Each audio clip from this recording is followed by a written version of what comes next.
সুপ্রিয় দর্শক, গুরু মহারাজের পূজা আরতি যজ্ঞ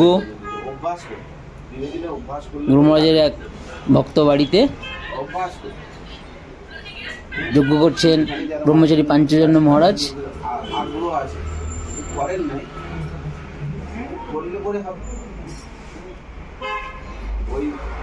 মঞ্জুষা তো সবার কাছে লেখাই আছে, না হলে যেটা দীক্ষার সময় হলুদ বইটা দিয়েছে তাতেও লেখা আছে, আবার হিন্দুত্বেও লেখা আছে। ঠিক আছে, দীক্ষার সময় হলুদ বইটার দাম 5 টাকা না 3 টাকা 6 টাকা। হ্যাঁ, সেই করলে নিজেদেরই ভালো লাগবে আর করা উচিত। প্রত্যেকটি হিন্দু মাত্রে এগুলি করা উচিত। মুসলমানরা দেখেন তারা ঠিক নামাজ পড়ার আসে পাটা ধুয়ে দেবে, গোড়ালিটা ধুয়ে দেবে, দিয়ে নামাজ পড়বে। আর যদি তারা বাইরে থাকে একটু জল দিয়ে এগুলো ছিঁড়ে দিলে দেওয়া নামাজ। ঠিক আছে, তারা কিন্তু আমাদেরটা নিয়েছে, আমরা কিন্তু আমাদেরটা গ্রহণ করতে হবে। ঠিক আছে না, যে কোনো দীক্ষিত হন না কেন, আমার এই কথাটা শুনে করতে হবে। এটা হিন্দু নিত্য কীর্ত বলে।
আরতি করছেন চরণ দল নেতা সমাজ স্বামী তত্ত্বজ্ঞানানন্দজি মহারাজ, শিলং।